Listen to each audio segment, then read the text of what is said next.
8.8 today. We're going to talk about spheres. So, round things. We're going to do the surface area and the volume of a sphere. But before we do that, let's review a little bit. So, two-dimensional circles. We have lots of vocab that we've talked about before, and we'll talk about again when we get into chapter 10. We want to label these, each one of these, as either a radius, a diameter, a secant, a tangent. Here, I'll write them out. So it's either a radius, a diameter, a secant, a tangent, or a chord. Okay, so just to review. So CF, C starts at the center, it goes to a point on the circle. So it's not all the way across, it's just half of that, which means it is a radius. AB, AB is a line. If I have a line, that narrows it down to one of these two options. It's either going to be a secant or a tangent. A secant's going to intersect in two places, a tangent's going to intersect in only one. So if I look at AB, this line that goes all the way through, it intersects my circle C at one point. If it intersects at one point, it is a tangent. FB, so here's point F, here's point B. It has both endpoints on the circle. It goes through the center, which makes it a diameter. EF, so EF starts here on the circle, goes to this point on the circle. It does not go through the center, so it is a chord. So a diameter is a chord that goes through the center. Remember that. We have DF. DF is a ray. Okay? So if I have point D and it goes to point F, that's the wrong direction. This should say FD. Okay? So F to D and it goes off, intersects in 2 points. So it is a secant line. And the last one is BC. So from point B to point C, C again is the center. That is a radius. Hopefully you guys remember all of those terms. So on to our spheres. So we had our circle, 2-dimension. Sphere is a 3-dimensional object. Our 3-dimensional objects are going to have surface areas and spheres. Surface area is going to be all of the area all the way around the outside of the circle. The volume is going to be how much stuff can you fit inside the circle. Here's our two formulas. 4 pi r squared for the surface area. 4/3 pi r cubed for the volume. So remember volume, we're going to have cubic units, and area we would have square units. So, first example, I have a sphere. It's got a radius of 5. So my surface area is 4 pi r squared. So we have 4 times pi times 5 squared. 5 squared is 25. If I take the 4 times the 25, I get 100 pi. If I multiply 100 times pi, all we really essentially have to do is move the decimal place over, so I get 314.15. That's going to be my approximate answer. Here's my exact answer. I have them both. Now, find volume. We use the other formula. So 4/3 pi r cubed. Again, the radius is still 5. We're just plugging it into the different formula. So I'm going to have 4/3 times pi. 5 cubed is 125.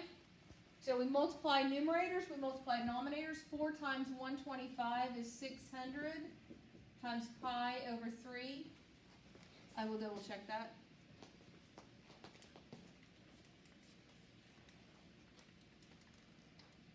Not 600.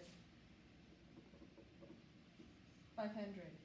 And if I take 500 times pi and I divide it by 3, we get 523 point, we'll round up, 6. There's my two exact and approximate answers. Okay? So, example number 3, I have half a sphere or a hemisphere.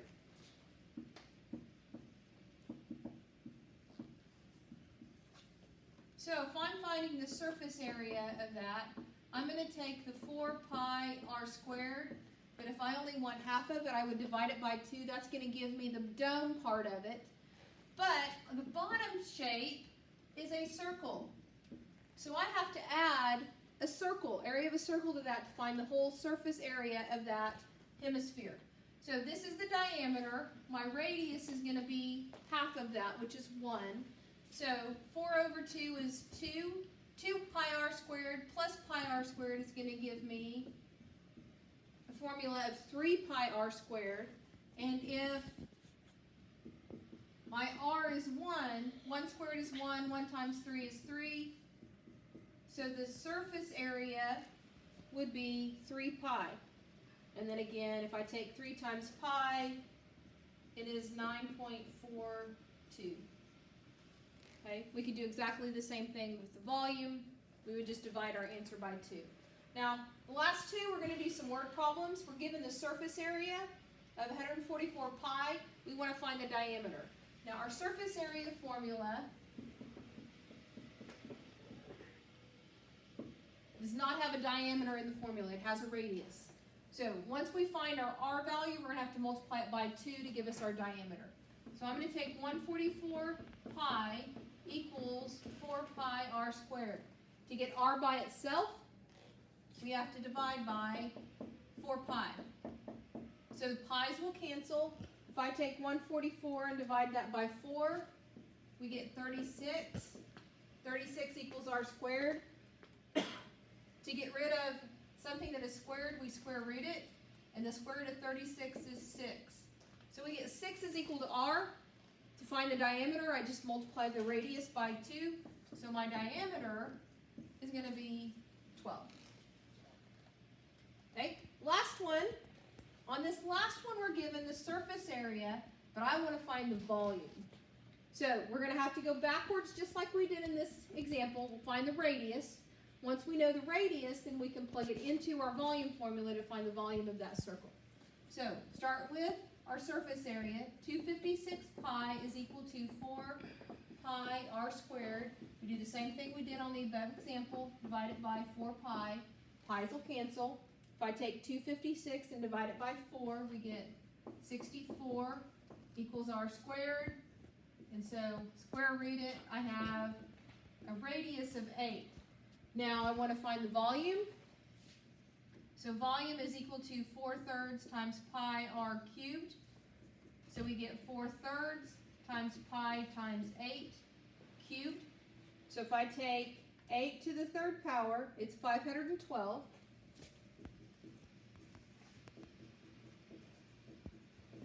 (512) times 4 divided by 3 is not an even number. So 2048 divided by 3 pi is the exact answer.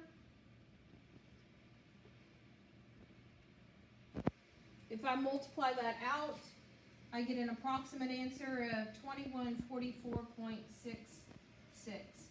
So there's our two, one exact, one approximate.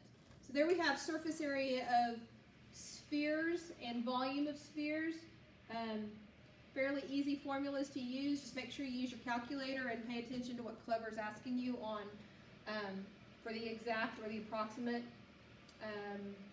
Hope it makes sense. If you have questions, email me.